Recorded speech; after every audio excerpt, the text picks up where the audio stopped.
இது ஈஸியாக செய்திடலாம். இது நான், சப்பாத்தி, பரோட்டா எல்லாத்துக்குமே ரொம்ப நல்லாயிருக்கும். ஹாய் ஃப்ரெண்ட்ஸ், எல்லோருக்கும் வணக்கம். Welcome back to mom 60. இப்போ வந்து நேற்று வடை மாவு மீதி இருக்கும். அந்த மாவில் மெதுவடை போட்டாச்சு. வந்து எடுத்து வச்சிடலாம். சூப்பரான ஒரு மெதுவடை.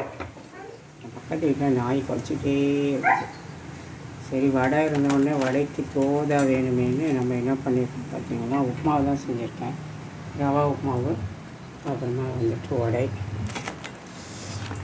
இதான் கூட வந்து தொட்டுக்க வந்து சாம்பார் தான். வெளில பார்த்திங்கன்னா செமையாக வெயில் காஞ்சிட்ருக்குது, பார்த்தா தெரியும். ஒரு ட்ரிப் துணி போட்டு இன்னொரு ட்ரிப்பும் மிஷினில் ஓடினுக்குது. பார்ப்போம். பார்த்திங்களா, மணி வந்து 12 ஆகும்போது. இப்போ வந்து நான் வந்து என்ன பண்ணேன் அப்படின்னா, மதியம் வந்து லஞ்சுக்கு என்ன செய்ய போகிறேன் அப்படின்னு பார்க்கலாம். இங்கே ஒரு பேன் வச்சுருக்கேன். இங்கே ஒரு 200 கிராம்ஸ் 200 கிராம் பன்னீர் வந்து வாஷ் பண்ணிட்டு கட் பண்ணி வச்சுருக்கேன். அதுக்கடுத்து வந்து இங்கே நம்ம ஒரு பேனை போட்டிருக்கோம். அதில் வந்து ஒரு பேன் வச்சுருக்கேன். இதில் வந்துட்டு ஒரு கரண்டி ஆயில் விட்டுருக்கேன். ஆல்ரெடி நான் வந்து ஒரு கரண்டி ஆயில் விட்டுருக்கேன். இப்போ வந்து இன்னும் ஒரு கரண்டி விட்டுக்கிறேன். அதாவது இது ஒரு 2 டேபிள் ஸ்பூன் இருக்கும். ஃபஸ்ட்டு ஒரு கரண்டி விட்டேன். அது என்ன பண்ணேன் அப்படிங்கிறத சொல்கிறேன். இப்போ இதில் வந்துட்டு நம்ம வந்து ஒரு 2 வெங்காயம், ஒரே ஒரு நிமிஷம். இதில் வந்து சீரகம் வந்து ஒரு 1/2 ஸ்பூன் போட்டுக்கலாம். ஆல்ரெடி நான் போட்டு அரைச்சிருக்கேன், இருந்தாலும் சீரகம் போடணும். இங்கே வந்து மசாலா வந்து அரைச்சி வச்சுருக்கேன். அது என்ன போட்டேன் அப்படிங்கிறதையும் நான் இப்போ உங்களுக்கு சொல்லிடுறேன். இப்போ வந்து இந்த பேஸ்ட் இது உள்ள சேர்த்துக்கலாம்.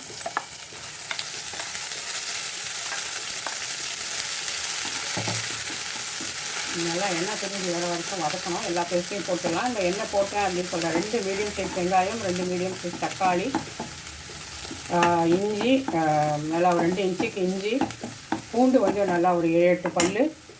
அதுக்கப்புறம் வந்துட்டு மிளகாய்த்தூள் 1 ஸ்பூனு, தனியா பவுடர் 1 ஸ்பூனு, மஞ்சள் தூள், கல்லுப்பு 1 ஸ்பூனு, 2 துண்டு சின்ன பட்டை, 2 லவங்கம், சோம்பு 1/2 ஸ்பூன். இது எல்லாத்தையும் சேர்த்து முந்திரி பருப்பு ஒரு 4 சேர்த்து அரைச்சி விட்டுருக்கேன். நல்லா எப்படி அரைச்சேன்னா, நல்லா எண்ணெய் விட்டு நல்லா வதக்கி அரைச்சிருக்கேன். அப்படி அரைச்சா தான் வந்து உங்களுக்கு வந்து பச்சை வாசனை இல்லாமல் சீக்கிரமாக ரெடி ஆகிடும். நம்ம பன்னீர் பட்டர் மசாலா தான் செய்கிறோம். ஆல்ரெடி இந்த வீடியோ வந்து நிறைய முறை அந்த ரெசிபி போட்டிருக்கேன். இருந்தாலுமே அதனால தான் நாங்கள் அரைஞ்சி வச்சதெல்லாம் காட்டல உங்களுக்கு. நான் டிஸ்கிரிப்ஷன்லேயே கொடுக்குறேன், நான் டெக்ஸ்ட்டே கொடுத்துட்றேன்.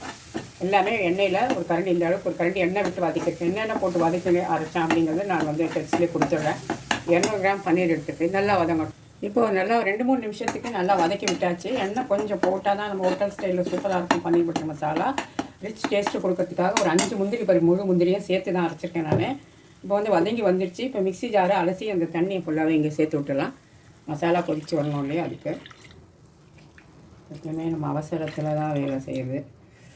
டைம் ஆகிடுச்சு. நல்லா மசாலா வந்து கொதித்து எண்ணெய் பிரிஞ்சு வர வரைக்கும் நம்ம இதை வந்து கொதிக்க விடணும். கொத்தமல்லியும் ஒரு பிடி போட்டு வதக்கி கடைசியில் அரைச்சாச்சு. அது அப்படியே கொதிக்கிட்டு ஒரு 5 நிமிஷமாவது ஆகும். கொஞ்சம் சிம்மரில் போடுவோம். எண்ணெய் பிரிஞ்சு கொஞ்சம் லைட்டாக மேலே வரும்போது நம்ம பன்னீர் சேர்த்துக்கலாம். ஃப்ரெண்ட்ஸ், ஒரு 10 நிமிஷமாக நல்லா கொதிச்சிட்ருக்குது. இங்கே பாருங்கள் எவ்வளோ திக்காக இருக்குது, பார்த்தாலும் தெரியும் உங்களுக்கு. கிரேவி வந்து உங்களுக்கு இப்போ ரெடியாக இருக்குது. இப்போ வந்துட்டு நம்ம இந்த பன்னீரெல்லாம் சேர்த்துடலாம். அதில் நம்ம சேர்த்துட்டு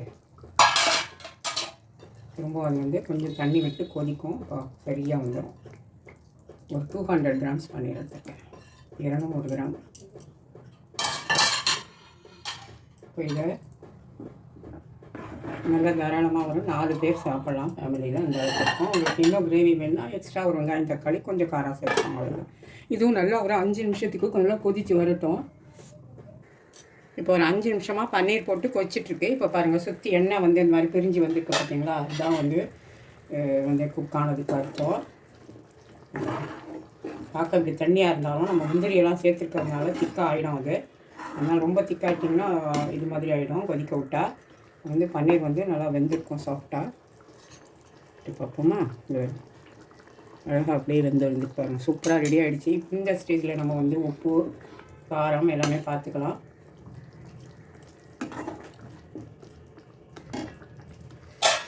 சூப்பராக இருக்குது. அவ்வளோதான். இப்போ கடைசியாக ஒன்று நம்ம போடணும். பட்டர் மசாலா பன்னீர் சொல்லிவிட்டு நம்ம எதுவுமே போடாமல் இருந்தால் நல்லா இருக்காது. அதனால் கொஞ்சமாக வந்து நம்ம பட்டரை சேர்த்து விட்டுக்கணும்.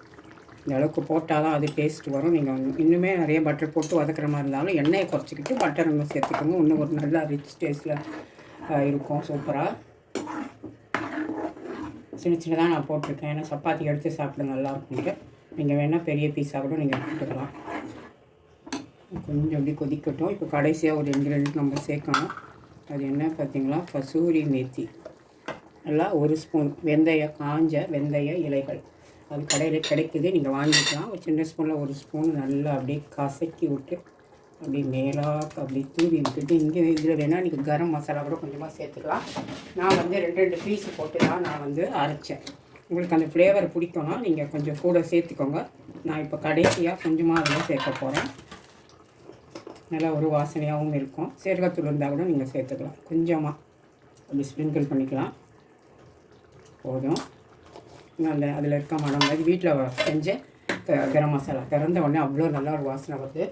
கடையில் கூட உங்களுக்கு அப்படியெல்லாம் வரவே வராது. என்ன தான் அதிகமாக அள்ளி கொட்டினாலும் அது அப்படியே மண் கணக்கத்தான் இருக்கும். இப்போ வந்து நம்ம அது மேலே நம்மளோட கொத்தமல்லி அப்படியே தூவி விட்டுட்டு இறக்கிடலாம். ஸ்டவ் ஆஃப் பண்ணிக்கலாம். சூப்பரான பன்னீர் பட்டர் மசாலா ஒரு ரிச் டேஸ்ட்டில் கிடச்சிருக்கு. இங்கே பாருங்கள் எப்படி இருக்குது, ரொம்ப சூப்பராக இருக்கும். ட்ரை பண்ணுங்கள். சப்பாத்தி எல்லாத்துக்குமே இது நல்லாயிருக்கும். பரோட்டா நான் நிறைய முறை நான் வந்து காமிச்சிருக்கிறதுனால தான் நம்ம டீட்டெயிலாக நான் உங்களுக்கு சொல்லலை. பட் இது வரைக்கும் அரைச்சது என்ன அப்படிங்கிறத நான் கண்டிப்பாக டிஸ்கிரிப்ஷன் பாக்ஸில் உங்களுக்கு கொடுத்துட்றேன். சூப்பரான ஒரு paneer butter masala is ready to eat. இங்கே பாருங்கள், செம்மையாக இருக்கும் டேஸ்ட். அதுவும்